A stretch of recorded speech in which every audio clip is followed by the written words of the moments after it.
L'homme furieux continuait de frapper contre la vitre. S'il ne trouvait pas rapidement un moyen de sortir, il finirait par geler à l'intérieur.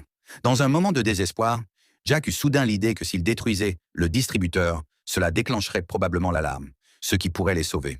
Les deux se précipitèrent pour frapper violemment le distributeur. Mais à leur grande surprise, malgré leurs coups de poing et de pied, l'appareil ne montrait aucun signe de dommage. Ils se retrouvèrent de nouveau dans une situation de désespoir total. En dernier recours, Carl demanda à Mary d'enlever ses bouchons d'oreilles et à Jack de retirer sa montre. En ajoutant les 500 $ en liquide qu'ils avaient, peut-être pourrait-il convaincre le criminel à l'extérieur de les laisser partir. Il plaça ses objets dans une enveloppe et ouvrit la porte. Carl jeta l'enveloppe devant le criminel, et pendant que ce dernier se penchait pour la ramasser, il se précipita vers la voiture. Mais il se rendit vite compte que les lignes avaient déjà été sabotées.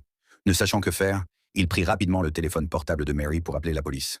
Cependant, avant même d'avoir pu composer le numéro, le criminel arriva à côté de lui.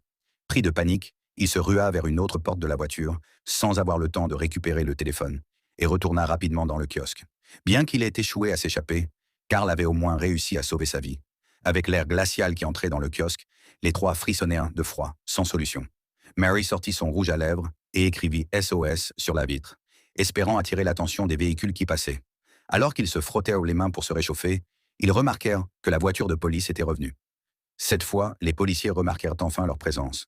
Les trois firent des signes pour les avertir du danger derrière eux, mais la police ne pouvait pas les entendre. Ce n'est que lorsqu'ils virent le corps du propriétaire du chien qu'ils comprirent que quelque chose n'allait pas. Cependant, lorsqu'ils se retournèrent, le criminel apparut derrière eux. Les trois perdirent une fois de plus l'occasion de demander de l'aide. Alors qu'ils recommençaient à discuter de leur plan, le criminel entra soudainement dans le kiosque.